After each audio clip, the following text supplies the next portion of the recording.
The mafia boss hid cameras to protect his paralyzed daughter, until he saw what the maid did in the empty hours when she thought no one was watching. Bramwell Rossi stood in his study at 3 a.m, surrounded by monitors that showed every angle of his mansion, his finger hovering over the playback button with a dread he couldn't name.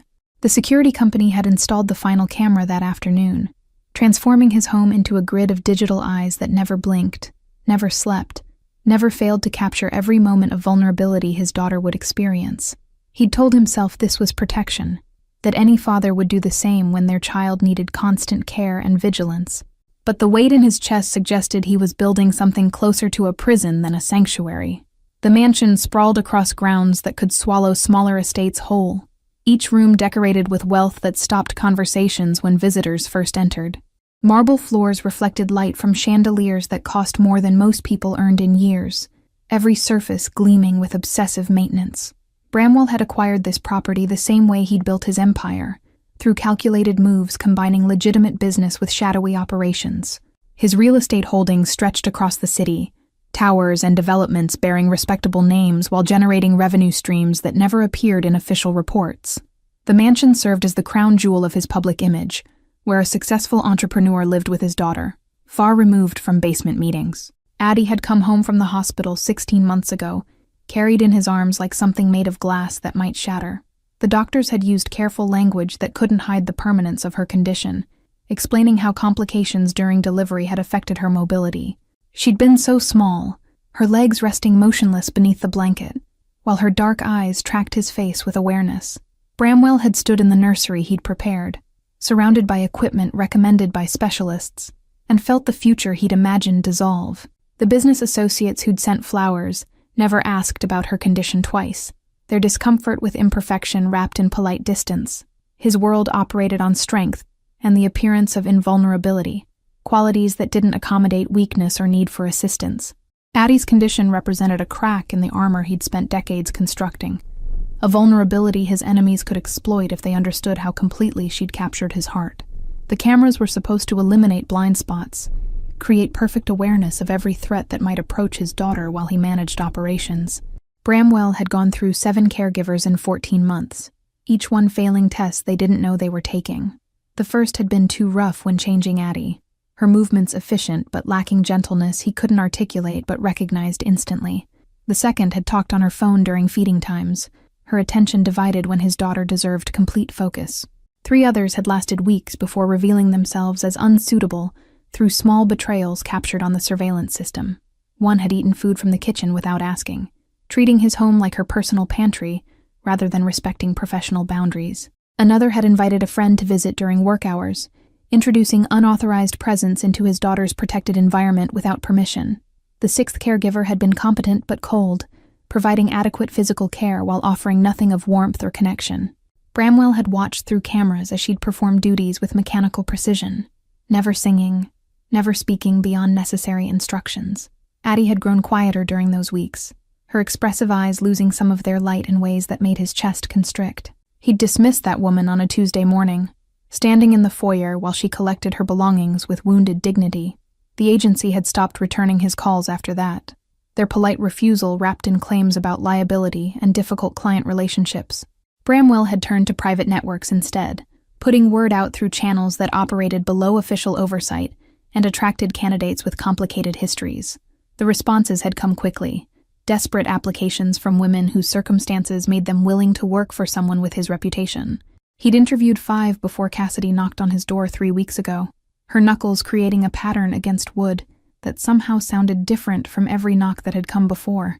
She'd stood on his doorstep in jeans and a pressed shirt, her dark hair pulled back in a simple style that framed features marked by experience rather than youth. Her references were minimal, her work history containing gaps she didn't immediately explain, her overall presentation suggesting someone running from something. But when she'd spoken, her voice had carried a quality that made him pause mid-dismissal, something in her tone suggesting depths he hadn't expected. She'd answered his standard questions with responses that revealed intelligence carefully hidden beneath working-class vocabulary and deliberate simplicity. Then she'd done something none of the others had thought to do, something so unexpected it had shifted the entire interview's trajectory. She'd looked directly at him with eyes that held their own evaluation, and asked if she could meet Addie before accepting the position. not after being hired, not as a formality during orientation, but as a condition of her agreement to work in his home. The request had caught him completely off guard, disrupting the power dynamic he'd maintained throughout every previous interview without effort. Bramwell had studied her face for signs of manipulation, searching for the angle that would reveal this as strategy rather than genuine interest. But Cassidy had simply waited, her posture relaxed, her expression open, offering no explanation that might undermine the simplicity of her request. He'd led her upstairs to the nursery where Addie spent most of her waking hours, surrounded by toys she rarely touched and equipment that assisted her limited mobility. His daughter had been lying on the padded mat where the previous caregiver had left her, her gaze fixed on the ceiling with the patient stillness she'd developed over months of immobility. Cassidy had entered the room and immediately dropped to the floor, lowering herself until she was at eye level with Addie rather than towering above her. The gesture had been so natural, so instinctive, that Bramwell had felt something shift in his chest before he could prevent the reaction. Cassidy had introduced herself to Addie in a soft voice that carried none of the bright falseness adults often used with children, speaking to her as a person rather than a problem to be managed. She'd asked permission before touching Addie's hand, waiting for some sign of acceptance before making physical contact. Addie's response had been immediate and unmistakable, her fingers curling around Cassidy's with a grip that spoke of recognition rather than reflex. The baby's eyes had focused with an intensity Bramwell hadn't seen in weeks, tracking Cassidy's face as if memorizing features that mattered in ways others hadn't. Cassidy had smiled then, a genuine expression that transformed her entire face, and begun describing what she noticed about Addie's responses with detail that suggested professional training she hadn't mentioned in her sparse application. Bramwell had hired her on the spot, overriding every instinct that screamed about unknown variables and insufficient vetting of her background. The cameras would reveal whatever secrets she carried, would expose any threat she represented before damage could occur. He'd told himself this justified the risk, that surveillance provided safety net against his own uncharacteristic impulsiveness in hiring someone so obviously hiding significant portions of her history. Cassidy had arrived for her first official day on a morning when rain streaked the windows in patterns that blurred the manicured grounds beyond. She'd knocked at precisely 7 o'clock, her punctuality suggesting discipline that contradicted her casual presentation and working-class background. Bramwell had opened the door to find her standing with a small backpack and an expression of quiet determination that made him wonder what she'd overcome just to reach his doorstep. He'd shown her through the mansion's main floor, pointing out rooms she'd need to access and areas that remained strictly off-limits. The West Wing housed his private office, and the security center where monitors displayed every camera feed in real-time surveillance. She'd nodded at each instruction without asking questions that might reveal curiosity about aspects of his life beyond Addie's care, her focus remaining narrowly professional.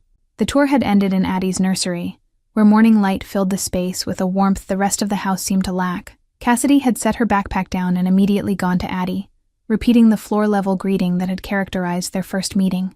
She'd begun her routine with a naturalness that suggested years of experience, checking Addie's comfort, assessing her mood, engaging her attention with gentle conversation that required no verbal response.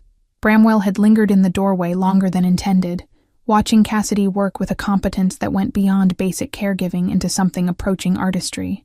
She'd sung while organizing Addie's clothes, her voice carrying melodies he hadn't heard in years, songs his own mother had sung when he was young. The unexpected connection to his past had created discomfort he couldn't name, a sense that this woman was bringing elements into his home that had been deliberately excluded. He'd forced himself to leave, to return to his office where legitimate business demanded attention, and the morning's meetings required his strategic mind. But throughout conference calls and contract reviews, part of his awareness had remained fixed on the monitors showing Cassidy's activities. She'd moved through caregiving tasks with efficiency that freed time for what appeared to be her true focus, engaging Addie in ways that treated her as a participant rather than a passive recipient of care. Bramwell had watched her pull a small notebook from her backpack and begin writing observations about Addie's responses to different stimuli. She documented which toys captured attention, which sounds produced smiles, which movements seemed to cause discomfort that needed addressing. The level of detail suggested someone trained in developmental assessment or therapeutic techniques, skills far beyond what a simple domestic employee would possess or need for basic childcare duties. Over the following days, the notebook had grown thick with entries that Cassidy reviewed before each interaction with Addie. She'd begun adapting her approach based on patterns she'd identified, positioning toys at specific angles that maximized Addie's ability to interact with them. She'd introduced textured materials during playtime, letting Addie explore different sensations that seemed to spark increasing engagement and curiosity. The most striking change had come in Addie herself, who'd begun vocalizing more frequently in Cassidy's presence than she had in months. The baby's sounds weren't words yet, but they carried intention and emotion that had been largely absent during previous caregivers' tenures. She'd started reaching for objects with greater determination, her upper body strength visibly increasing as Cassidy encouraged movements that built muscle and coordination. Bramwell had found himself spending more time reviewing footage than conducting business, his attention captured by scenes playing out in his daughter's room. He'd watched Cassidy massage Addie's legs with a technique that looked professionally trained, her hands moving in patterns that suggested knowledge of therapeutic practice. The massage sessions lasted 20 minutes twice daily, Cassidy maintaining conversation throughout that kept Addie engaged and distracted from any discomfort the manipulation might cause. The discovery of Cassidy's technique had raised new questions about her background and the training she'd clearly received, but never mentioned during her interview. Physical therapy wasn't something learned casually, wasn't a skill acquired without formal education and supervised practice. The gap between what she'd presented and what she clearly knew had widened into a chasm that demanded explanation, even as results with Addie made him reluctant to disrupt their developing routine. 3 weeks into Cassidy's employment, Bramwell had noticed her leaving items in rooms beyond the nursery, small signs of presence that suggested growing comfort. A sweater draped over the library chair, a book left on the kitchen counter, personal belongings gradually spreading through spaces she'd initially treated with cautious respect. The territorial expansion had triggered alarms in his mind about boundaries and professional distance that needed maintaining regardless of her effectiveness with Addie. He'd mentioned this during their first face-to-face conversation beyond initial instructions, catching her in the hallway as she returned from the market. Cassidy had apologized immediately, gathering her scattered possessions with embarrassment that seemed genuine rather than performed. But in collecting her things, she'd pulled items from the library table that included a photograph Bramwell hadn't seen her bring into the house, an image that froze his breath in his chest when he glimpsed it. The photograph showed a young man in his early 20s, his features bearing enough similarity to Cassidy to mark him as family. He stood beside what looked like a medical facility, his smile wide despite surroundings that suggested ongoing treatment or therapy. Something about the image triggered recognition in Bramwell's mind, a nagging sense that he'd encountered this face before, in contexts that had nothing to do with domestic employees or their personal histories. Cassidy had snatched the photograph back quickly, tucking it into her backpack with protective haste that confirmed its importance to her. But not before Bramwell had noticed the address written on the back, in careful handwriting, numbers and street name, identifying a location in the city's eastern district. That neighborhood carried associations with his business operations, territories where his legitimate holdings bordered areas controlled through less official means that kept competition properly managed and revenue streams protected from interference. The coincidence seemed too precise to dismiss, too specifically connected to his world to represent random chance or innocent explanation. Bramwell had let Cassidy retreat without pressing for details, but his mind had already begun cataloging possibilities and running calculations. That evening, after Addie had been settled for sleep and Cassidy had departed for her own residence, he'd pulled up records that connected addresses to names and names to histories his organization maintained for operational security. The search had taken less than 30 minutes to reveal connections that rearranged everything he'd assumed about his daughter's caregiver and her motivations. The address on the photograph belonged to a rehabilitation facility that specialized in long-term recovery from traumatic injuries. The young man in the picture was Marcus Webb, Cassidy's younger brother, who'd been admitted 14 months ago following an incident that had left him with injuries requiring extensive ongoing treatment. The incident's details were documented in reports Bramwell kept for situations requiring his direct awareness and approval for organizational response. Marcus Webb had been present during a dispute between competing factions over territory in the Eastern District, caught in crossfire that had nothing to do with him personally.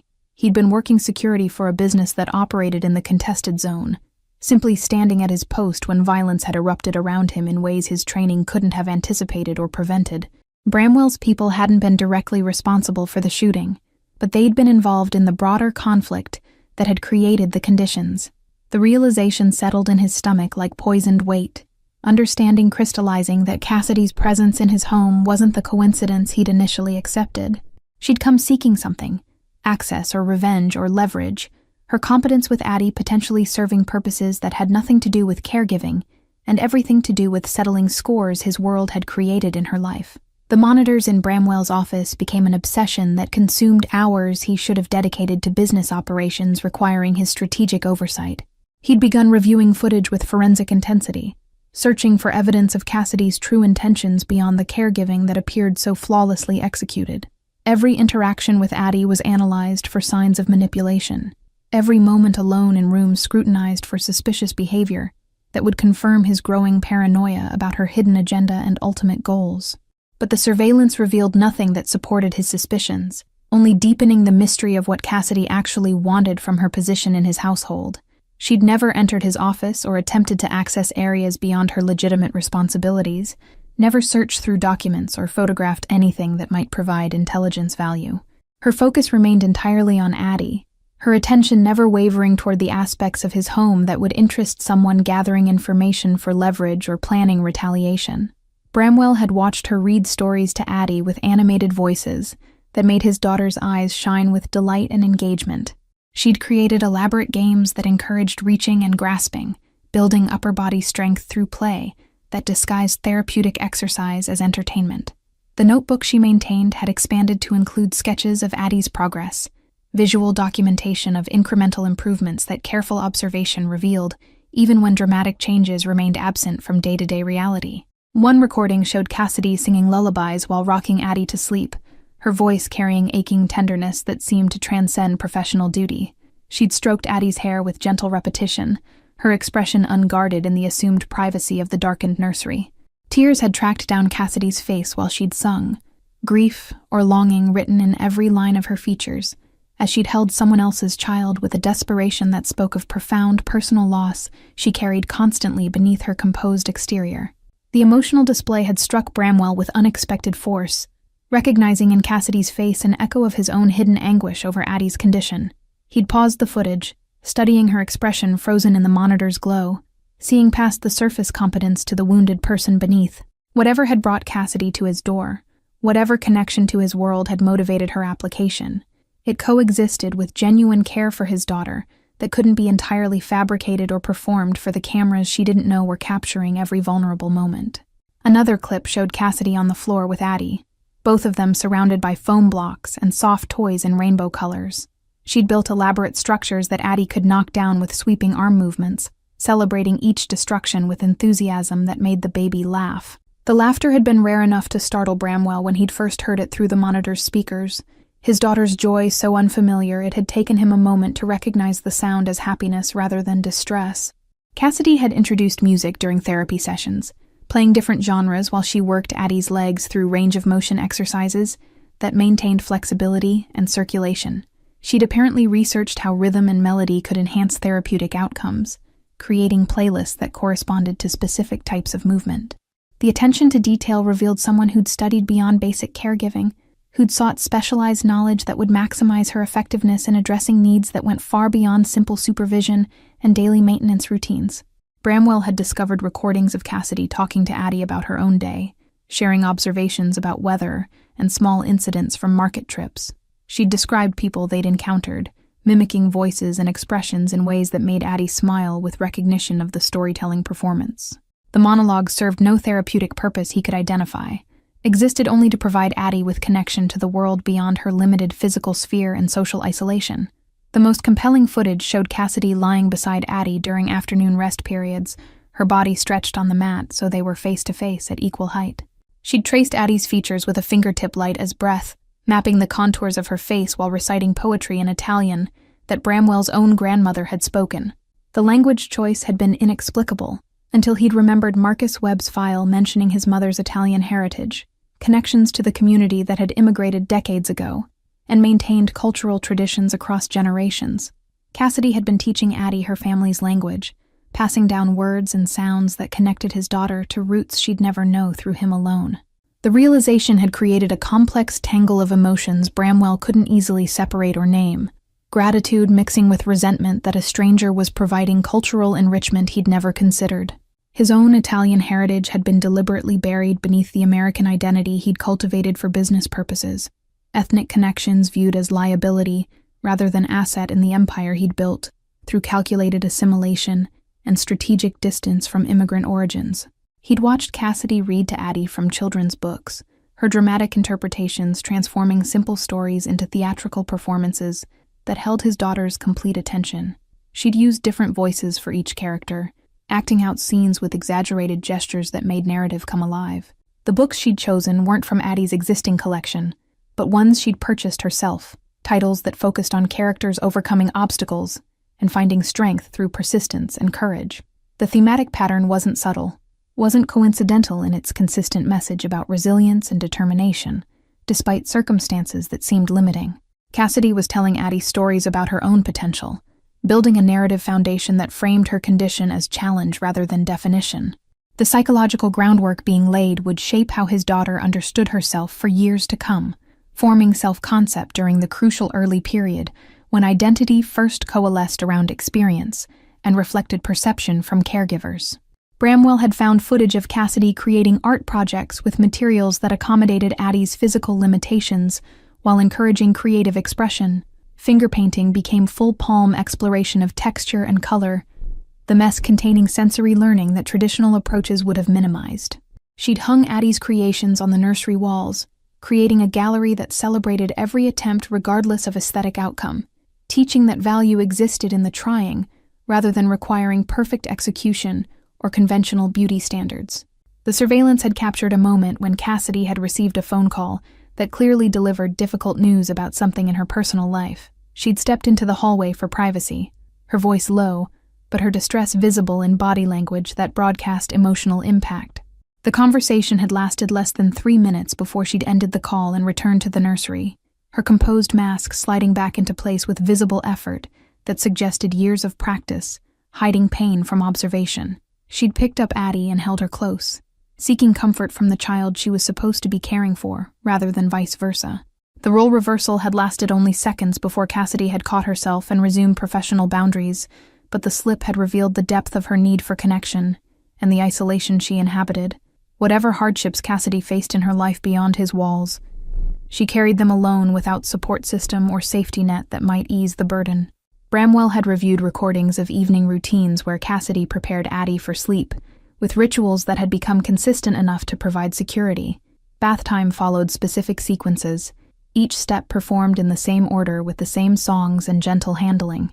She'd developed a nighttime massage routine that relaxed Addie's body, while the soft-spoken narration of the day's events provided cognitive closure and reinforced memory formation through repetitive storytelling that highlighted positive moments and diminished any distress.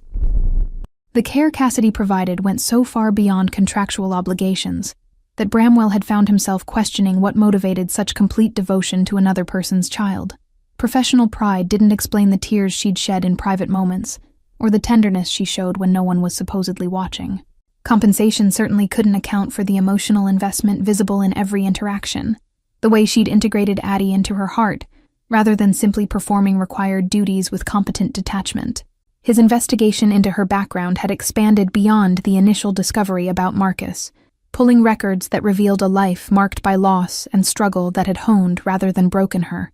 Cassidy had lost her mother to cancer 3 years ago, her father to a construction accident before that, leaving her solely responsible for Marcus's care when the shooting had shattered his body and obliterated the future he'd been building. The medical bills were astronomical, the rehabilitation facility's monthly costs exceeding anything ordinary employment could cover, without multiple jobs and desperate financial acrobatics. The salary Bramwell paid was generous by conventional standards, but barely adequate against the debt she was attempting to manage through sheer determination. He'd found evidence of her working night shifts at a diner before taking this position, supplementing inadequate income through sleep deprivation and relentless hustle.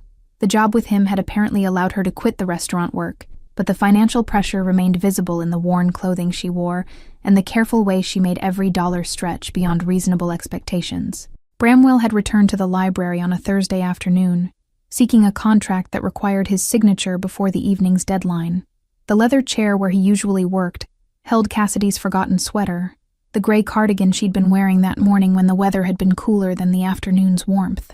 He'd picked it up intending to set it aside, but something had fallen from the pocket, landing on the Persian rug with a soft thud that drew his attention downward. The leather journal was small enough to fit in a palm, its cover worn from repeated handling and years of use. Bramwell had known immediately he shouldn't open it, that whatever private thoughts it contained deserved the respect of remaining unread by unauthorized eyes. But the need to understand Cassidy's true motivations had overridden ethical considerations that might have stopped him in different circumstances, justifying the invasion as necessary security measures rather than simple curiosity about the woman who'd become indispensable to his daughter's happiness. The first pages contained sketches of Marcus at various stages of his recovery, medical notes written in margins beside drawings that captured his deterioration and slow rebuilding. Cassidy had documented every setback and minor victory, creating a visual diary of her brother's journey through pain toward uncertain future. Her handwriting grew shaky in entries describing the worst days, when infection had threatened his life, or despair had made him refuse treatment that offered the only possibility of eventual independence. Later pages shifted to observations about Addie, the transition marked by a date that corresponded to Cassidy's first day in Bramwell's household. She'd written about the baby's responses with clinical precision that revealed her therapeutic training hadn't been informal or accidental. Notes referenced specific developmental milestones and adaptive techniques, terminology that belonged to physical therapy professionals rather than casual caregivers who'd picked up skills through experience alone. But interspersed with the professional observations were personal reflections that exposed Cassidy's emotional state with raw honesty she clearly never intended for outside reading. She'd written about the guilt of loving Addie when Marcus remained trapped in his damaged body, the conflict between caring for this child and visiting her brother who needed her presence, but received only her exhausted leftover hours. The divided loyalty was tearing her apart in ways she couldn't share with anyone, isolation compounding the grief already weighing her down. One entry described her decision to seek employment with Bramwell specifically, the calculated choice to enter the home of someone whose organization had created the circumstances that destroyed her brother's future. She'd written about the anger that still burned beneath her professional composure, the desire for him to understand what his world had cost people who'd never chosen involvement in his operations. But the entry ended with confusion about whether making him see would accomplish anything beyond satisfying her own need for acknowledgement, that his actions had consequences that echoed far beyond his immediate awareness. Bramwell had found pages where Cassidy questioned her own motivations, wondering if her care for Addie was genuine or contaminated by the revenge she'd initially sought. She'd written about the moment she'd realized she loved the baby independent of any connection to Bramwell, the terror of that attachment given how temporary her position necessarily was. The job couldn't last forever, not when every day in his home meant lying by omission about her identity and the history that connected their families through violence and permanent damage. A loose photograph had been tucked between pages near the journal's center, the image showing Cassidy and Marcus together before the shooting had altered their trajectory. They'd been at some outdoor celebration, both smiling with an ease that spoke of life before trauma had redefined everything. Marcus's arm had been slung around Cassidy's shoulders, his expression open and full of the confidence youth provided before experience taught harder lessons about vulnerability and how quickly safety could vanish. The back of the photograph bore an address written in fading ink, numbers matching the rehabilitation facility where Marcus remained under constant medical supervision. But below the address, Cassidy had written a second location, this one corresponding to a property Bramwell owned in the Eastern District where the shooting had occurred. The notation suggested she'd tracked the connections between his holdings and her brother's injury, mapping the web of business relationships that had created the contested territory where Marcus had been working when violence had erupted. Bramwell had replaced the journal in the sweater pocket with hands that trembled slightly, evidence of how completely the discovery had undermined his assumptions. Cassidy hadn't come seeking revenge through harm to Addie, or theft of business intelligence, but rather something more complicated and perhaps more dangerous. She'd wanted proximity to understand him, to see if the man whose empire had casually destroyed her family recognized the humanity of people crushed beneath his operation's expansion and territorial disputes. He'd spent the following 3 days reviewing footage with new understanding, seeing Cassidy's interactions through the lens of her hidden pain and complicated motivations. The tenderness she showed Addie wasn't purely professional or even entirely personal, but also a form of bearing witness to the capacity for care that existed alongside the capacity for destruction. She was proving to herself that people connected to violence could still nurture, that the world wasn't divided simply into victims and perpetrators without overlap or complexity. Bramwell had caught himself watching Cassidy's face during the recordings, studying her expressions for signs of the turmoil the journal had revealed. She masked her feelings with remarkable effectiveness, her professional demeanor rarely cracking to expose the grief and anger churning underneath. But small moments betrayed her, brief flashes of pain that crossed her features when she thought herself unobserved, tension in her shoulders that spoke of exhaustion, beyond the physical demands of caregiving responsibilities. The surveillance had captured a morning when Cassidy had arrived with redness around her eyes, suggesting recent tears, her movements slightly slower than her usual efficient pace. She'd gone directly to Addie and held her close, seeking the comfort the baby provided simply through her warm weight and absolute acceptance. Cassidy had whispered something too quiet for the microphone to capture, her lips moving against Addie's hair in what might have been prayer or confession, or simply the release of words that couldn't be contained any longer. That afternoon, Bramwell had found himself in the nursery doorway, watching the real-time scene rather than the monitored version. Drawn by impulse, he didn't examine too closely. Cassidy had been reading to Addie from a new book about a young bird learning to fly despite damaged wings, the metaphor so obvious it bordered on painful. Her voice had carried layers of meaning beyond the simple story, inflecting words with weight that spoke to her own struggles and damaged hopes. She'd looked up and seen him standing there, her expression shifting through surprise into careful neutrality that hid whatever reaction his presence had triggered. The moment had stretched between them, heavy with all the unspoken knowledge Bramwell carried about her history and true identity.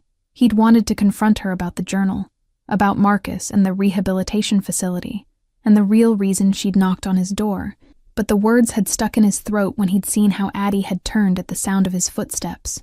His daughter had reached toward him with both arms extended, a gesture of inclusion she'd started making since Cassidy had been modeling interactive behaviors. But her eyes had immediately returned to Cassidy's face, checking for the woman's presence with an anxiety that suggested she'd learned people disappeared without warning. The attachment between them had grown so complete that Addie's security now depended on Cassidy's continued presence, creating a vulnerability Bramwell hadn't anticipated when he'd hired her. He'd retreated without speaking, the weight of his knowledge about Cassidy's motives, combining with awareness of how essential she'd become to Addie's well-being. The surveillance system that was supposed to provide protection and control had instead revealed a situation far more complicated than simple employee oversight. Cassidy's care was genuine despite her initial intentions, but those intentions still existed beneath the surface, unresolved anger waiting to manifest in ways he couldn't predict or prevent through monitoring alone.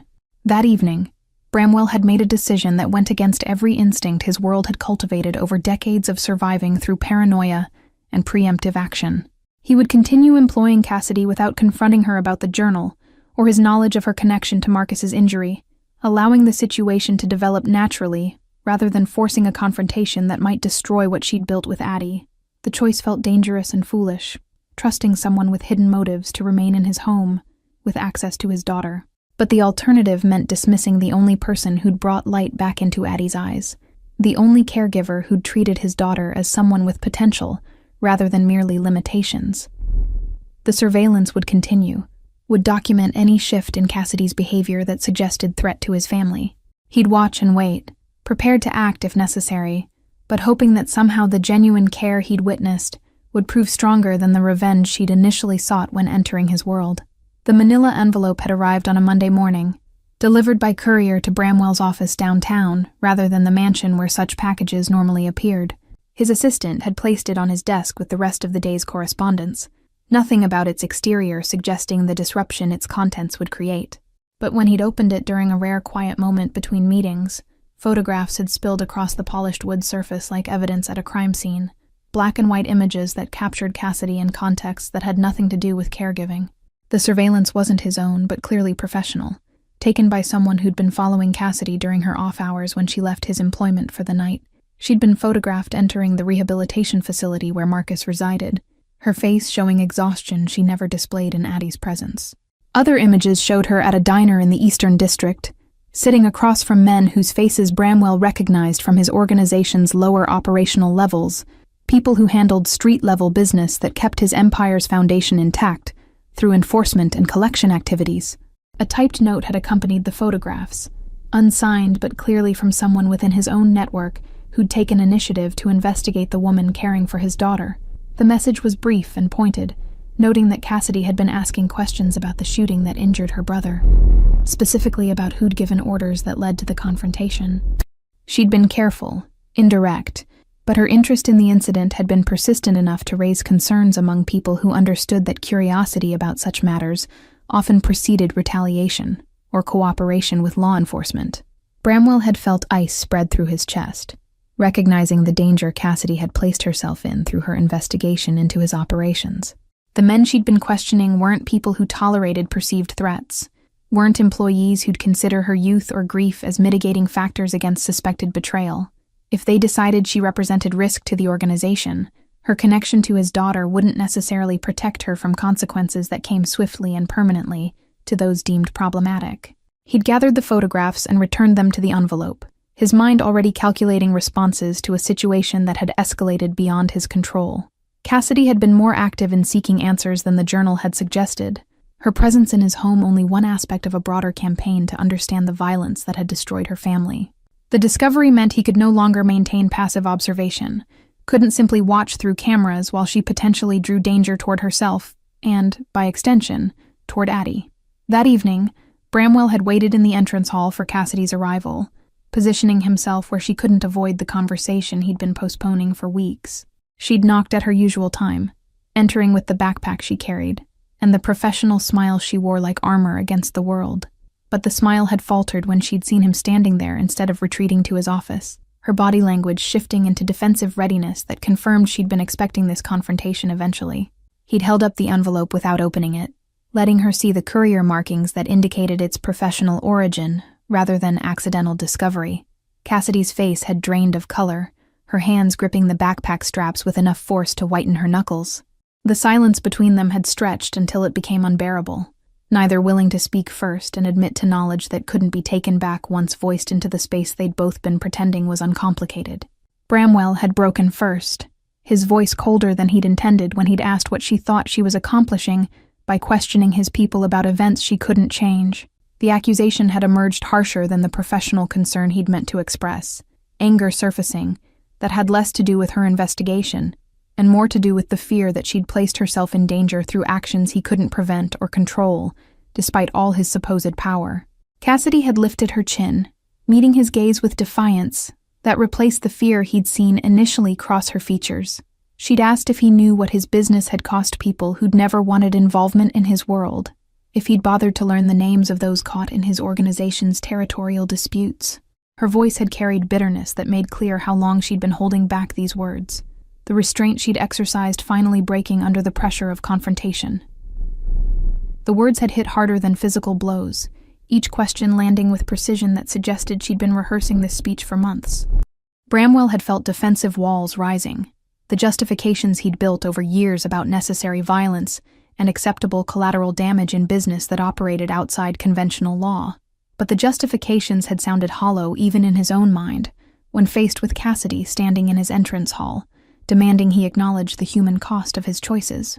He'd told her she needed to stop asking questions, that the men she'd been approaching weren't safe to investigate, regardless of her motivations or her belief in the rightness of her cause. The warning had come out sounding like a threat, despite his intention to protect her, his inability to express concern without the language of control and power that dominated his professional interactions. Cassidy had laughed then, a bitter sound that held no humor, asking if he was threatening her now that she'd become inconvenient. The accusation had stung precisely because it contained enough truth to undermine his claims about protecting her from consequences beyond his control. Bramwell had been about to respond, to explain the distinction between threat and warning, when movement from the staircase had drawn both their attention upward. Addie's nighttime caregiver, the woman who took over when Cassidy left, had been standing at the top with the baby in her arms, clearly intending to bring her down for the evening routine Cassidy had established. Addie had seen Cassidy and immediately reached out, her small body straining toward the woman who'd become her primary source of security and affection. The baby's face had crumpled when Cassidy hadn't moved to take her, confusion and hurt visible in her expression at this break from expected routine. She'd begun making distressed sounds that escalated toward full crying, her arms still extended in a plea that neither adult could ignore without causing her additional pain. Cassidy had moved toward the stairs automatically, her body responding to Addie's need despite the unresolved confrontation hanging between her and Bramwell. But he'd stepped into her path, blocking her progress with a physical barrier that made clear his control over her access to his daughter. The gesture had been instinctive, a claim of authority that reasserted his power in a situation where he'd felt it slipping away through Cassidy's accusations and moral challenges. The moment had crystallized everything wrong in their arrangement, exposing how his need for control had created a situation where his daughter's well-being was being held hostage to adult conflicts. Cassidy had looked at him with an expression that combined pity and disgust, seeing through his action to the fear and inadequacy it attempted to conceal. She'd asked quietly if he understood that everything he thought he was protecting was already damaged by his inability to trust anyone enough to let them truly close. Bramwell had felt the truth of her words like physical impact, recognition that his surveillance and suspicion had created the exact isolation he'd been trying to prevent. Addie's crying had grown louder, her distress feeding on the tension between the two adults she depended on for different aspects of her care and emotional security. The sound had cut through his defensive anger, forcing him to choose between maintaining his position and responding to his daughter's immediate need. He'd stepped aside, allowing Cassidy to pass and climb the stairs to where Addie was being held by the temporary caregiver. The baby had practically launched herself into Cassidy's arms, her crying subsiding into hiccuping relief the moment she'd felt the familiar embrace. Cassidy had held her close, murmuring reassurances that everything was all right, her voice steady despite the trembling Bramwell could see in her shoulders from his position below. The temporary caregiver had retreated without being dismissed, clearly uncomfortable with the tension she'd walked into and eager to escape whatever confrontation was unfolding. Bramwell had been left standing at the base of the stairs watching Cassidy comfort his daughter, seeing how completely Addie had transferred her trust and primary attachment to someone he'd hired without understanding the emotional consequences. The depth of his daughter's need for Cassidy was undeniable, written in every line of her body as she clung to the woman who'd become her anchor. Cassidy had looked down at him over Addie's head, her expression unreadable in the entrance hall's dramatic lighting that cast half her face in shadow. She'd told him she'd finish Addie's bedtime routine, and then they could continue their conversation, the statement carrying authority that reversed their employer-employee dynamic completely. She'd climbed the remaining stairs without waiting for his permission or agreement, claiming temporary custody of the situation and his daughter, through the simple assertion that Addie's needs superseded their conflict. Bramwell had waited in the library while Cassidy had settled Addie for the night, the extended bedtime routine providing neither of them escape from the inevitable continuation of their confrontation.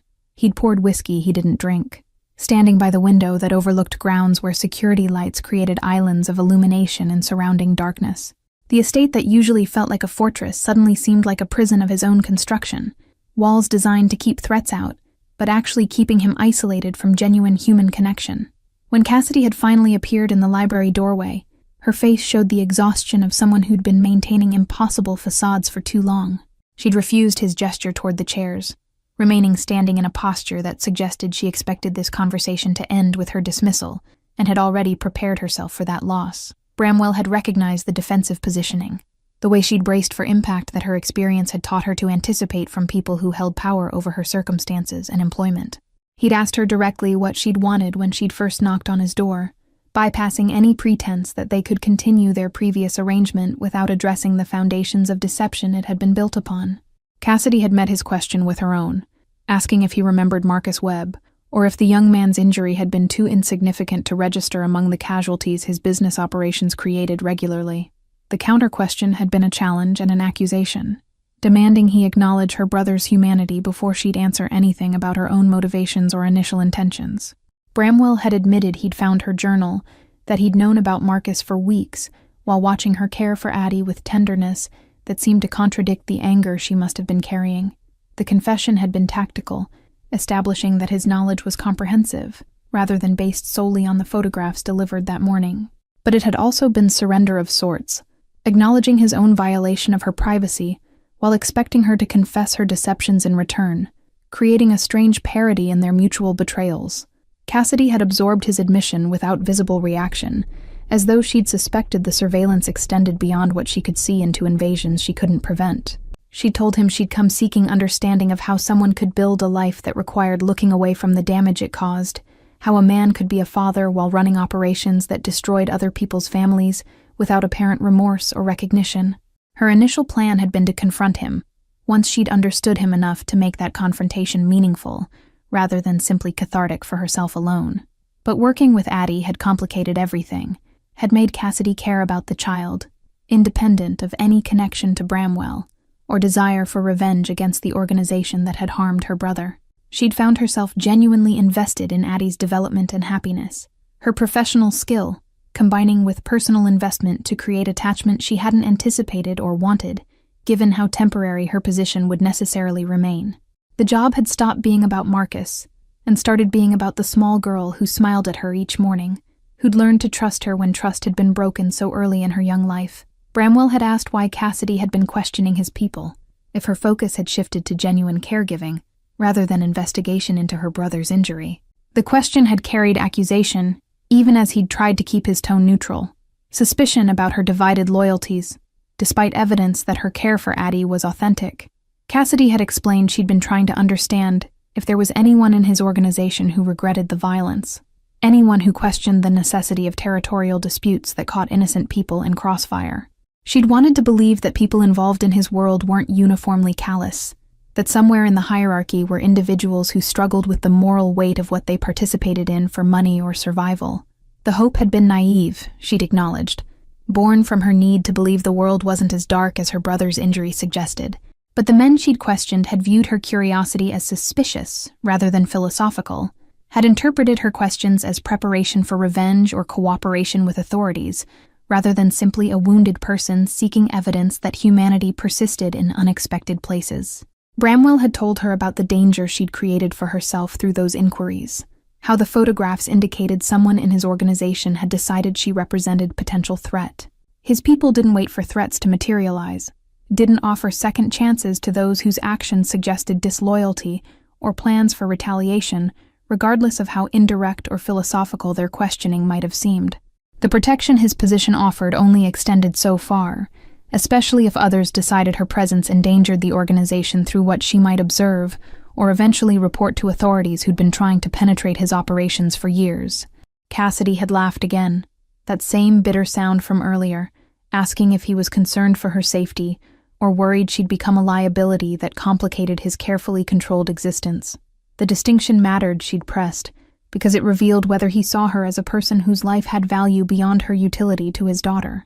Bramwell had found himself unable to answer with the quick assurance the question demanded, recognizing that his motivations were indeed mixed between genuine concern and self-interested worry about complications her situation introduced into his carefully managed world. The silence following his non-answer had said everything Cassidy needed to know about his priorities and the limits of whatever regard he'd developed for her over the weeks she'd been working in his home. She'd set her backpack on the floor with finality, straightening with the posture of someone who'd made a difficult decision and would execute it regardless of personal cost. She'd told him she'd finish out the week to give him time to find suitable replacement, but that she couldn't continue in a position where her value was purely transactional and her safety was secondary to his organizational concerns and reputation management. Bramwell had felt panic rise in his throat, unexpected and overwhelming, at the prospect of Cassidy leaving and taking with her all the progress Addie had made under her care. He'd tried to articulate that her assessment of his concern was incomplete, that he did care about her well-being beyond her utility to his daughter, but the words had come out clumsy and unconvincing even to his own ears. His emotional vocabulary was too limited, too corrupted by years of viewing relationships through transactional lenses that reduced people to assets or threats, without space for complexity that characterized genuine human connection. Cassidy had picked up her backpack and moved toward the door, clearly done with conversation that was circling without resolution or movement toward understanding. But she'd paused at the threshold, looking back with an expression that held something like sympathy mixed with her disappointment. She'd told him he was exactly what she'd expected when she'd first come seeking him out, exactly the kind of man who could look at the world he'd created and see only his own reflection, instead of recognizing the shadows his empire cast across other people's lives and futures. The assessment had landed with devastating accuracy, stripping away the justifications Bramwell had maintained about necessary violence and acceptable costs in pursuit of building something that would outlast him. Cassidy had seen through to the moral emptiness he'd been protecting through surveillance and control, the way he'd isolated himself so completely that even his daughter only accessed him through monitored feeds, rather than direct engagement and physical presence. She'd identified the fundamental problem that all his wealth and power couldn't solve, the human deficit that no amount of security could compensate for or cameras could document without exposing it. She'd left without waiting for response, her footsteps echoing through the mansion as she'd walked toward the entrance and the life she maintained beyond his walls. Bramwell had remained in the library listening to the sound of the front door closing, the quiet click, somehow thunderous in the silence it left behind. The house had felt emptier than it had even in the worst days after he'd brought Addie home from the hospital, the absence of Cassidy's presence already palpable despite her promise to return for the remaining days of the week. He'd returned to his office and pulled up the surveillance feeds, searching for comfort in the familiar routine of observation and monitoring. But the screen showed only empty rooms and silent hallways, nothing of substance to watch or analyze without Cassidy and Addie present, to provide the human element that made the monitoring feel purposeful rather than voyeuristic.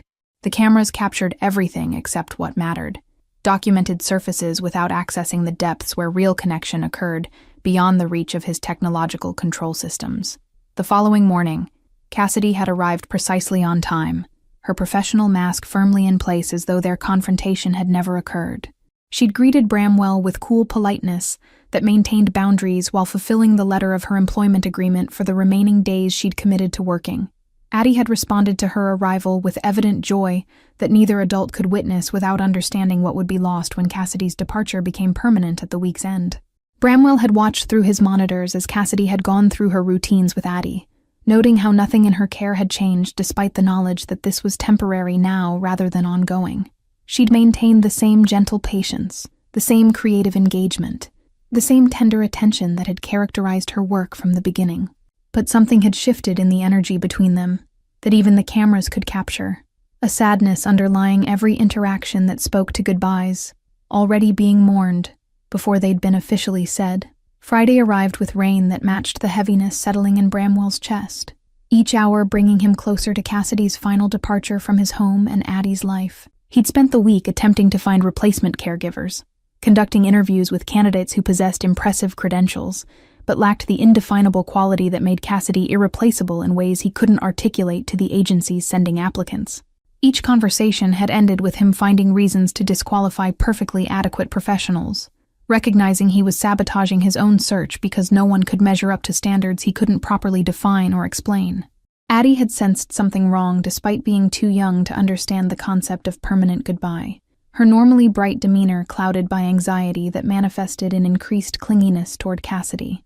She'd cried when Cassidy had set her down to prepare lunch, reaching desperately for the woman who'd become her primary source of security and emotional regulation.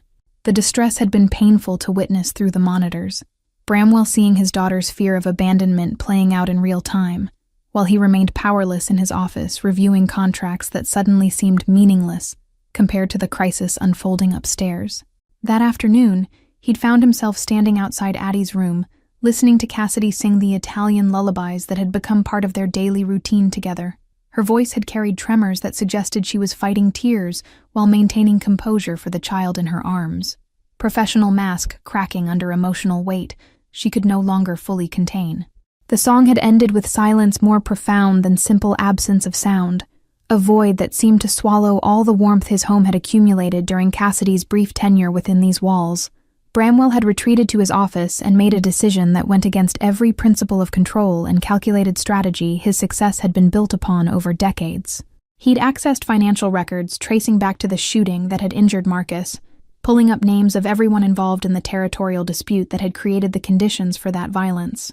The list had been longer than he'd remembered, encompassing more people across more levels of his organization than he'd realized participated in decisions that had seemed routine at the time they'd been made. Among the names was his own, his signature on documents authorizing the expansion into the Eastern District that had triggered the conflict between competing factions. He'd approved the operations knowing they'd likely result in confrontations, accepting violence as inevitable cost of growth and market control. But he'd never followed up on the casualties, never asked about the people caught in crossfire that wasn't aimed at them specifically, but had destroyed their futures nonetheless through pure proximity to conflicts they hadn't chosen or understood before impact changed everything. The recognition of his own culpability sat heavy in his chest, different from the abstract acknowledgement he'd carried before seeing Marcus's face in Cassidy's photograph and hearing her describe her brother's slow recovery from injuries that would mark him permanently. Abstract casualties had been easy to file away as unfortunate but necessary, statistics that didn't require emotional processing or moral reckoning. But Marcus Webb had become real through Cassidy's grief, had acquired humanity that made Bramwell's previous dismissal of such damage feel like the moral failure it actually was, rather than simply pragmatic business calculation. He'd spent hours that evening constructing something unprecedented in his professional history, a plan that involved actual accountability rather than damage control or image management. The framework included financial compensation for Marcus's ongoing care, arrangements for rehabilitation that extended beyond what standard insurance covered, and creation of oversight that would prevent similar incidents from occurring without his direct awareness and approval. But the plan felt inadequate even as he'd drafted it, too transactional to address the deeper harm his operations had caused across years of prioritizing expansion over consideration of human costs that seemed abstract when they didn't have faces or names or sisters who mourned them. When Cassidy had finished Addie's bedtime routine and descended the stairs for the last time as his employee, Bramwell had been waiting in the entrance hall with the folder containing everything he'd assembled. She'd paused on the bottom step, her backpack over her shoulder and her expression carefully neutral as she'd prepared to deliver whatever final words she'd rehearsed for this goodbye. But he'd spoken first, asking if she'd give him one more hour before leaving permanently, if she'd allow him to show her something that might change her understanding of his response to their confrontation and her brother's situation. Cassidy had hesitated, clearly torn between desire to escape cleanly and curiosity about what he could possibly offer that would matter after everything that had already been said. The calculation had played across her features visibly, her exhaustion making it harder to maintain the masks that usually hid her decision-making process from outside observation. Finally, she'd nodded, setting her backpack down with the weariness of someone who'd already emotionally departed, but couldn't quite resist this final chapter before closing the book on her time in his home completely. Bramwell had led her to his office, the space she'd never been invited to enter during all her weeks of employment in his household. The monitors still displayed their feeds from cameras throughout the mansion, including the nursery where Addie slept under the temporary caregiver's supervision. He'd seen Cassidy's gaze track across the screens, understanding dawning about the extent of surveillance she'd been subject to without her knowledge or consent, every private moment captured and preserved for his review and analysis. The violation was written clearly on her face, the betrayal of privacy that went beyond normal security into something approaching obsessive control over every aspect of his household environment. Bramwell hadn't tried to justify the surveillance, hadn't offered explanations about safety or necessary precautions that might have made it seem reasonable rather than invasive. Instead, he'd handed her the folder, asking her to read through what he'd prepared before making final decision about whether any possibility existed for her to reconsider the departure she'd planned. Cassidy had opened the folder with visible reluctance, her body language broadcasting skepticism about whatever contents could possibly change the fundamental problems that made her continued employment impossible. But as she'd read through the financial arrangements, the rehabilitation plans, the operational changes he'd outlined, her expression had shifted from dismissive to confused, to something approaching cautious hope that seemed to hurt her more than cynicism had. She'd looked up at him with questions in her eyes, asking what he expected in return for this sudden generosity toward her brother and acknowledgement of responsibility.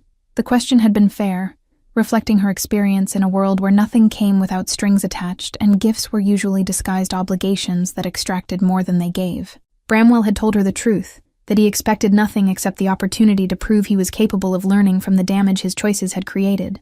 He wanted Marcus to receive the care he deserved not as transaction, but as acknowledgement that his injury mattered, that the young man's future had value that hadn't been properly recognized when he'd become just another casualty statistic in reports about territorial expansion and market control. But beyond Marcus's care, Bramwell had continued. He wanted Cassidy to stay if she could find any way to forgive enough to continue working with Addie, who needed her in ways that transcended all the adult complications surrounding their arrangement. He wasn't asking for absolution, or pretending that financial support erased moral responsibility for what his organization had done to her family. He was simply asking if space existed for repair alongside accountability, if she could separate her care for Addie from the justified anger she carried toward him, and the world he'd built through choices that prioritized power over consideration of human cost. Cassidy had set the folder on his desk, her hands trembling slightly as she'd processed information that rearranged possibilities she'd already mourned as lost. She'd asked what would happen to the cameras, her gesture encompassing the monitors that represented his need for control and inability to trust anyone without verification and constant surveillance. The question had been a test, Bramwell had recognized, asking if he was willing to surrender the security system that had been his primary tool for managing fear and maintaining illusion of protection against threats both real and imagined. He'd moved to the keyboard and begun shutting down feeds, watching screens go dark one by one as he'd systematically disabled the system he'd spent thousands installing just weeks ago. The nursery feed had been last, the image of Addie sleeping peacefully, disappearing into blackness that represented leap of faith his nature resisted, but his heart recognized as necessary for anything real to develop. Cassidy had watched the monitors die without speaking, her expression unreadable as she'd witnessed his demolition of the fortress he'd built between himself and genuine vulnerability. When the last screen had gone dark, Bramwell had turned back to Cassidy and told her the surveillance had never shown him what mattered anyway, had captured surfaces while missing the depths where actual connection occurred beyond reach of cameras or monitoring equipment. He'd watched her care for Addie for weeks without understanding what he was seeing until her journal had provided context that surveillance alone couldn't reveal. The cameras had been security theater, creating illusion of control while actually preventing the trust that offered real protection through relationship rather than technology and distance. Cassidy had approached the darkened monitors, her fingers touching one screen as if confirming its inactivity was genuine rather than temporary theater meant to manipulate her emotions. She'd asked if he understood that what she needed wasn't just financial compensation for Marcus, or destruction of surveillance systems, but actual change in how he understood his responsibility to people affected by his business operations. The folder represented a beginning, she'd acknowledged, but it couldn't be the end of his moral reckoning if she was going to trust him with access to her time with Addie, or believe that his concern was authentic rather than simply motivated by desire to retain effective employee. Bramwell had agreed to whatever terms she set, recognizing he was negotiating from a position of complete disadvantage, and that any opportunity she offered was more than his actions had earned. Cassidy had outlined expectations that went far beyond their employer-employee relationship into territory that required his transformation, rather than just behavioral adjustment. She wanted regular reports about organizational changes that reduced risk to uninvolved bystanders, wanted evidence that Marcus's case wasn't isolated generosity, but beginning of systemic rethinking about acceptable costs of business expansion and territorial control.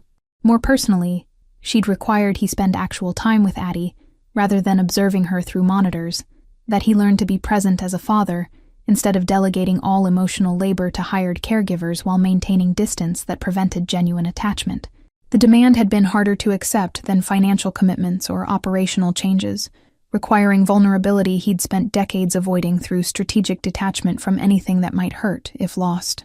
But Cassidy had been inflexible on this point, insisting that Addie deserved a parent who engaged directly rather than managing her upbringing like business operation, conducted through intermediaries and surveillance technology. The negotiations had extended past midnight, both of them exhausted but unwilling to leave details undefined that might create future conflicts or misunderstandings about expectations. When they'd finally reached agreement that felt sustainable, Cassidy had retrieved her backpack from the entrance hall where she'd left it hours earlier. But instead of departing, she'd asked if she could check on Addie one final time that evening, her need to confirm the baby slept peacefully, overriding her own exhaustion and desire to escape into sleep that might process everything that had shifted so dramatically in single evening. The dismantling of the surveillance system had been completed over the weekend by the same security company that had installed it, their technicians clearly confused by the reversal, but professional enough not to question clients who paid premium rates for installation and removal within weeks. Bramwell had stood in the emptied security room watching them remove the final pieces of equipment, the space transforming from command center to ordinary office that would need new purpose, now that monitoring was no longer his primary occupation. The loss of the cameras had created anxiety he hadn't anticipated, sudden vulnerability to threats he could no longer track or prevent through constant awareness of every corner of his environment. But the anxiety had been matched by unexpected relief, freedom from the exhausting vigilance that had consumed hours each day without actually making him feel safer or more in control. He'd realized the surveillance had been feeding his paranoia, rather than alleviating it, each camera creating new things to worry about and scrutinize, rather than providing the security it had promised. Living without the monitors forced him to trust his own judgment, and more frighteningly, to trust Cassidy without verification of her every action and interaction with his daughter throughout the day. Monday morning had brought Cassidy back to work under the new arrangement they'd negotiated, her arrival carrying different energy now that employment was choice, rather than desperate financial necessity. She'd greeted him with cautious warmth that acknowledged their complicated history, while moving forward with intention to build something different from what had existed before. Bramwell had committed to joining her for Addie's morning routine, his presence initially awkward, as he'd attempted to participate in caregiving activities he'd only observed through screens, without understanding their physical reality or emotional texture. Addie had been startled by his participation, her eyes tracking between Cassidy and Bramwell with uncertainty about this change in established patterns she'd come to rely on for security. But Cassidy had guided him through the routine with patience that made space for his inexperience without judgment, her instructions clear, and her expectations reasonable for someone learning to be present rather than simply observing from distance. He'd fumbled through diaper changes and feeding, his expensive suits entirely inappropriate for the messy reality of infant care that couldn't be delegated without losing essential aspects of the parent-child relationship. The first week had been humbling in ways Bramwell hadn't experienced since his early career, when he'd been building rather than managing his empire through subordinates and intermediaries. He'd discovered muscles that ached from carrying Addie, patience he didn't know he possessed when she'd fussed during routine tasks, tenderness that emerged when she'd finally smiled at him with recognition, rather than polite tolerance. Cassidy had documented his progress in her notebook alongside Addie's development, creating parallel narratives of growth that intertwined father and daughter in shared journey toward connection neither had known was possible. The rehabilitation facility where Marcus resided had received first payment from the account Bramwell had established, the funds accompanied by letter from him personally acknowledging his organization's role in creating circumstances that led to the shooting. He'd offered no excuses or justifications, simply statement of responsibility and commitment to supporting Marcus's recovery through whatever resources were needed. The letter had felt inadequate even as he'd written it, words unable to carry the weight of genuine remorse or repair damage that extended far beyond what money could address. But it was beginning of accountability he'd never practiced before in his professional life. Cassidy had visited Marcus that weekend and returned Monday with complicated emotions written across her features, despite her attempts to maintain professional composure. Her brother had been suspicious of Bramwell's sudden involvement, questioning whether the support came with expectations of silence or cooperation that would compromise his sister's safety or integrity. Marcus had grown protective during his recovery, Cassidy had explained, worried about her working for someone whose world had destroyed his body and their family's financial stability in single violent moment that had rearranged both their futures completely. Bramwell had suggested meeting Marcus directly, offering to answer questions and allow the young man to assess his sincerity without filters or intermediaries that might obscure actual intentions. Cassidy had been uncertain about the wisdom of such confrontation, worried it would devolve into accusations and anger that served no productive purpose. But she'd agreed to arrange introduction if Marcus was willing, acknowledging that direct conversation might provide clarity that couldn't be achieved through secondhand reports or financial transactions that maintained distance between those responsible and those harmed by organizational decisions. The meeting had been scheduled for a Thursday afternoon at the rehabilitation facility, neutral territory where Marcus felt secure and supported by staff who'd witnessed his progress over months of grueling recovery. Bramwell had arrived alone, deliberately leaving behind the security personnel who normally accompanied him to any location that could present vulnerability or risk. The gesture had been noted by facility staff and by Marcus himself, whose eyes had tracked the entrance for backup that never appeared, bodyguards absent in ways that spoke to Bramwell's willingness to be exposed without the protection his wealth and position normally provided. Marcus had been in physical therapy session when Bramwell had been shown to the visiting area, his damaged body moving through exercises with determination that was visible even from a distance. The young man's progress was remarkable according to therapists Bramwell had spoken with on the phone, his recovery exceeding initial projections that had been cautiously pessimistic about his eventual mobility and independence. But the success came from Marcus's relentless work, rather than any miraculous healing. Months of pain and frustration translated into incremental improvements that added up to meaningful reclamation of function doctors had thought permanently lost. When Marcus had joined him, wheeling himself into the private room the facility had provided for their conversation, Bramwell had been struck by the intelligence and wariness in the young man's eyes.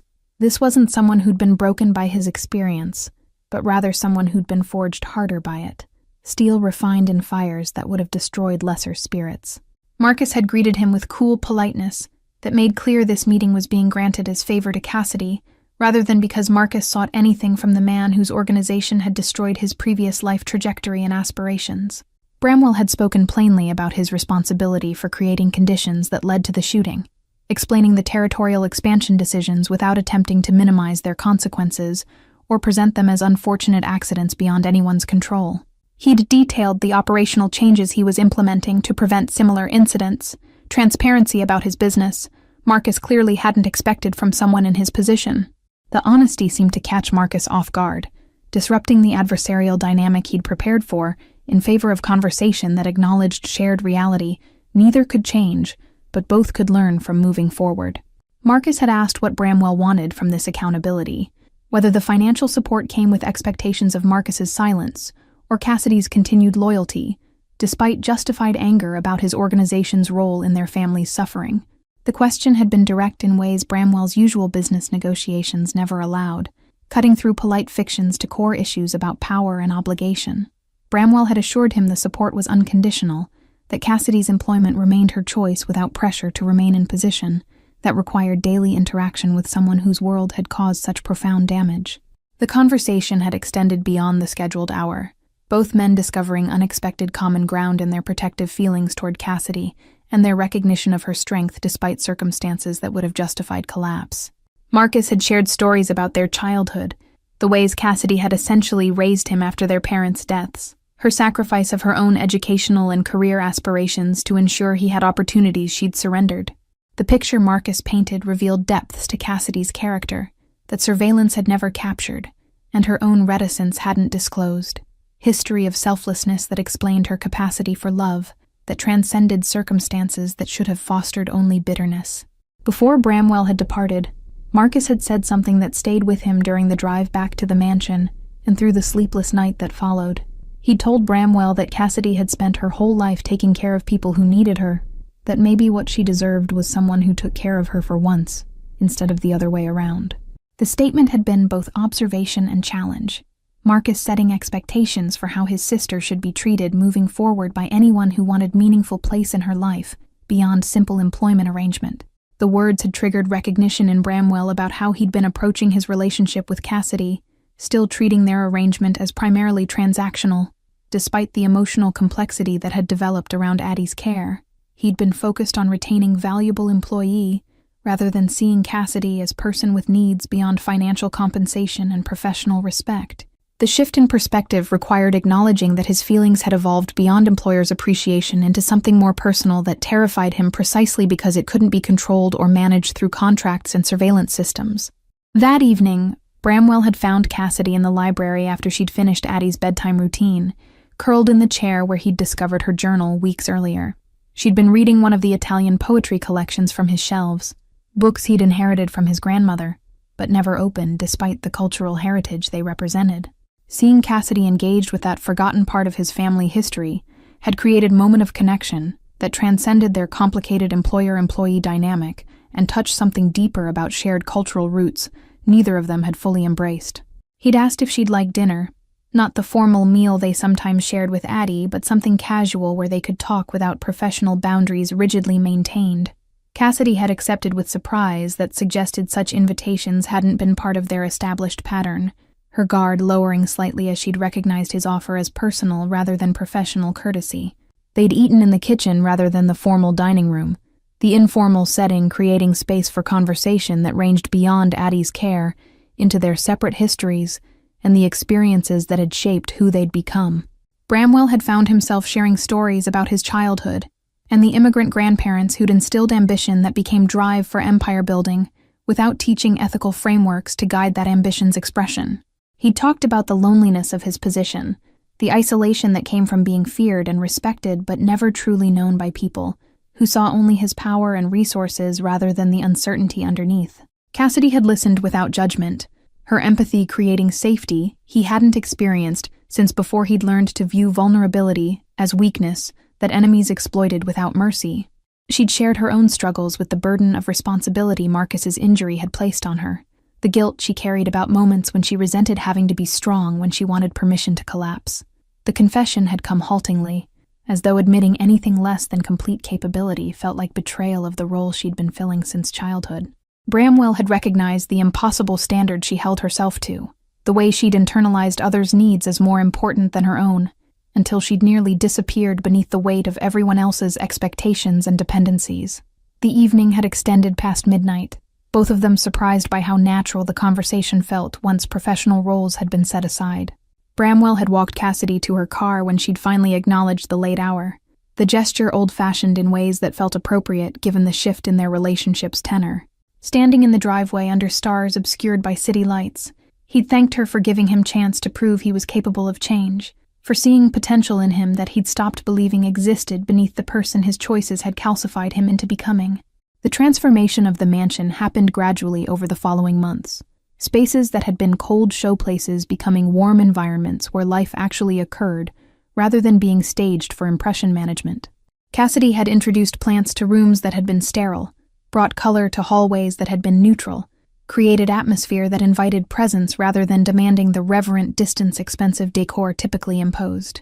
Bramwell had initially resisted the changes that felt like loss of control over his carefully curated environment, but had learned to appreciate how Cassidy's touches made the house feel inhabited rather than simply occupied by people passing through without leaving meaningful marks. Addie's development had accelerated under the combined attention of both Cassidy and Bramwell, her vocalizations becoming more complex as she'd been encouraged by dual audiences invested in her progress. She'd begun pulling herself up using furniture, her upper body strength translating into mobility that doctors had suggested might be possible with intensive therapy and supportive environment. The achievement had been celebrated with tears from all three of them, recognition that this small victory represented Addie's determination, as much as the care she'd received from adults who'd learned to work together, rather than maintaining separate spheres of responsibility. Bramwell had begun spending mornings working from the nursery rather than his isolated office, his laptop balanced while Addie played nearby under Cassidy's supervision. The proximity had allowed him to witness developments he would have missed through surveillance, small moments that didn't register as significant enough to review on footage, but accumulated into understanding of his daughter's personality. She was funny and stubborn, he'd discovered, with clear preferences she'd express through sounds and gestures that required interpretation from people who'd invested time in learning her communication style and individual quirks. The operational changes Bramwell had implemented in his business were creating ripples through his organization, challenging assumptions about acceptable costs and necessary violence that had gone unquestioned for years. He'd begun requiring impact assessments before territorial expansions, demanding information about who would be affected and what measures could minimize harm to uninvolved community members. The new policies had created friction with subordinates who'd operated under different ethical frameworks, but Bramwell had been willing to accept resignations from those unwilling to adapt to expectations that valued human life alongside profit margins and market control. Marcus had been released from the rehabilitation facility to transitional housing that would support his continued recovery while allowing greater independence than institutional setting permitted. Bramwell had arranged for accessible apartment and ongoing therapy, involvement that had evolved from guilt-driven compensation into genuine investment in the young man's future. Marcus remained cautious in his interactions, appropriately skeptical about whether Bramwell's changes were sustainable or simply performance meant to secure Cassidy's loyalty, but he'd acknowledged the effort represented more than he'd expected from someone in Bramwell's position. Cassidy's relationship with Bramwell had deepened in ways neither had anticipated when she'd first knocked on his door seeking connection to the man whose world had destroyed her family. The anger that had motivated her initial employment had been complicated by growing affection for both Addie and, more surprisingly, for Bramwell himself, as he'd revealed capacity for growth she'd thought his years of moral compromise had eliminated. She'd found herself falling for someone she'd planned to hate. The complexity of that emotional reality creating internal conflict about whether loving him meant betraying Marcus, or whether humans could contain contradictions without being hypocrites. One evening in late spring, Bramwell had asked Cassidy to join him in the garden that sprawled behind the mansion, grounds that had been professionally maintained but never actually used by anyone who lived there. He'd had outdoor furniture arranged in area overlooking fountain that provided white noise privacy from potential eavesdroppers, even though the surveillance system no longer existed to record private conversations.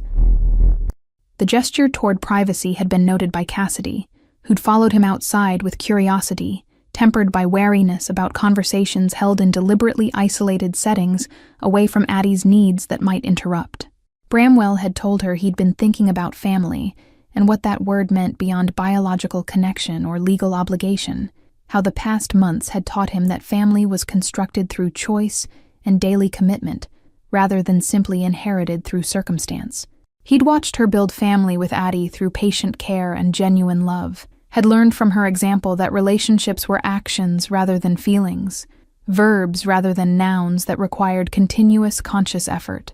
The speech had been longer than he'd intended, nervous energy making him verbose when he'd meant to be concise and direct. What he'd been trying to articulate, he'd finally managed, was that he'd like to ask her to become family officially, rather than just functionally, to marry him, not because convention demanded it, but because he wanted legal recognition of the bond that had developed between them, despite all the reasons it shouldn't exist. The proposal had been awkward, lacking the smooth confidence he typically brought to important negotiations, his vulnerability visible in ways that made the question genuine rather than strategic move designed to secure valuable asset or solve logistical problem about Addie's care.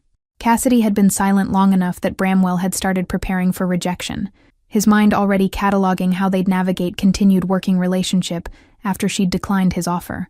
But when she'd finally spoken, her answer had been yes, wrapped in conditions that made clear what kind of marriage she was agreeing to enter. She wanted partnership with equal voice in decisions, wanted integration into his life that went beyond convenient arrangement for Addie's benefit, wanted honesty, even when truth was uncomfortable, or reflected badly on choices he'd made in his business operations that she'd become morally entangled with through their relationship. The wedding had been small, held in the mansion's garden with only Marcus and a handful of others present to witness their vows. Addie had been there in special chair that supported her limited mobility, her presence transforming the event from adult ceremony into family formation that included all three of them. The child had vocalized during the vows, her sounds interpreted as approval by everyone present, participation that added levity to otherwise solemn occasion.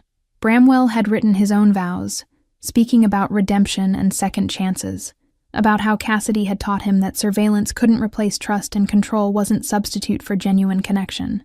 Cassidy's vows had addressed the complications of their history, acknowledging the pain that remained alongside the love that had grown in spaces she'd been surprised to find existed in both of them.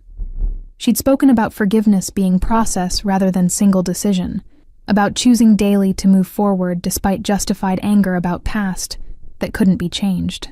Her words had been honest in ways that made some guests uncomfortable, her refusal to pretend their story was simple romance when it was actually complex negotiation between justice and mercy, between holding accountable and allowing transformation.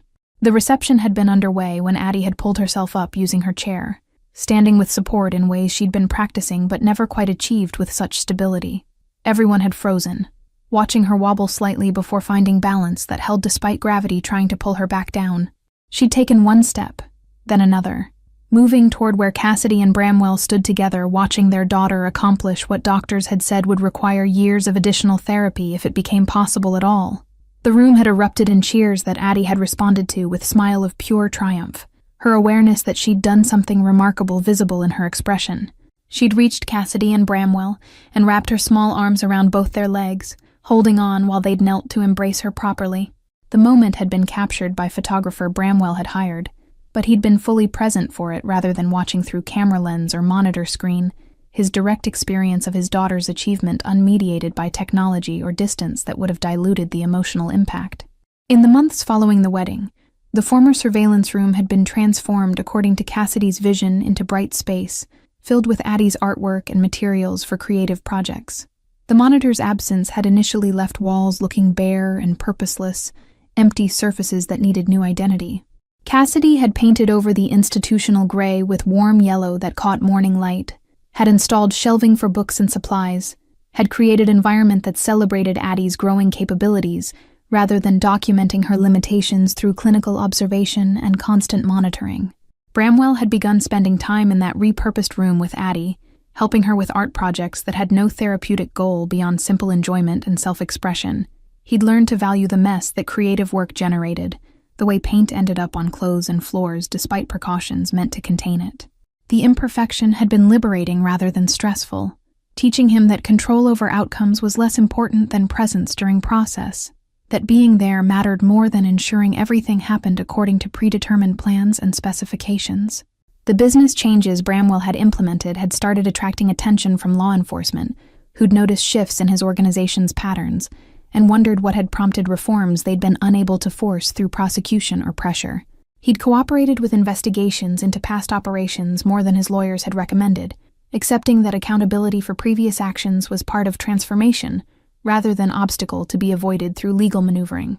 Several subordinates had faced consequences for violence Bramwell had previously shielded them from, his willingness to allow prosecution creating resentment among those who'd viewed his protection as an inviolable aspect of their employment in his organization. The tension had created real dangers that required ongoing vigilance without surveillance systems that had previously provided warning about developing threats. Bramwell had been forced to trust his instincts and the loyalty of people around him, learning to distinguish genuine concerns from paranoia that had previously driven his security decisions. Cassidy had been remarkably calm about risks that accompanied her marriage to someone with his history, her own experience with violence making her pragmatic, rather than fearful about possibilities that might never materialize despite being theoretically possible. Marcus had begun vocational training for career that would accommodate his physical limitations while utilizing his intelligence and determination that had driven his remarkable recovery. Bramwell had funded the education, while maintaining boundaries that respected Marcus's need for independence and autonomy, rather than creating obligation that might feel like another form of control. The young man had expressed cautious appreciation for support that came without strings attached, acknowledging Bramwell's efforts to repair damage while maintaining realistic assessment about whether money could truly compensate for what had been lost through injuries that would affect him permanently. Addie's third birthday had been celebrated with party that included children from neighborhood, Cassidy having connected with other parents through playground visits and activities that integrated Addie into broader community. Bramwell had watched his daughter interact with peers who accepted her differences without judgment or pity, kids who'd grown up alongside her adaptive equipment, and viewed her mobility aids as simply part of who she was, rather than defining her identity completely. The normalization had been gift Cassidy had given Addie through refusing to isolate her in protective environment that might have seemed safer, but would have limited her social development and sense of belonging. The garden where Bramwell had proposed had become family space rather than showpiece maintained for aesthetic value alone, area where they spent evenings together after Addie's bedtime routine. Bramwell and Cassidy had developed habit of reviewing their days there, sharing challenges and small victories that might seem insignificant individually, but accumulated into shared life they were building together. The conversations had depth that Bramwell's previous relationships had lacked, Cassidy's willingness to challenge him creating growth that flattery and deference would have prevented through letting him remain comfortable in patterns that no longer served who he wanted to become. One evening, several months after the wedding, Cassidy had told Bramwell she was pregnant, the news delivered with mixture of joy and apprehension about bringing another child into circumstances that remained complicated, despite improvements they'd achieved. Bramwell had been overwhelmed by emotions he couldn't immediately name, his reaction delayed while he'd processed information that represented both promise and responsibility. When he'd finally found words, he'd assured her they would face whatever challenges arose together, that their family would expand with same intentionality they'd brought to building what already existed between them and Addie. The pregnancy had progressed without complications, Cassidy continuing to work with Addie while adapting activities to accommodate her changing body and energy levels. Bramwell had been attentive in ways he hadn't been during his previous relationship that had produced Addie, present for medical appointments, and actively engaged in preparations for new arrival. He'd recognized this as opportunity to do better than he'd managed before, to be partner rather than observer of process that would transform their family configuration and dynamics in ways they couldn't fully anticipate. Thank you all for following this story of redemption, trust, and the families we choose to build despite complicated histories. If you've connected with Bramwell, Cassidy, and Addie's journey, please write in the comments where you're watching from and what moments resonated most deeply with you. Don't forget to like, subscribe, and share this video, because your support helps me continue bringing these stories of transformation and hope. Your engagement means everything as we explore together how love can grow even in the most unexpected places.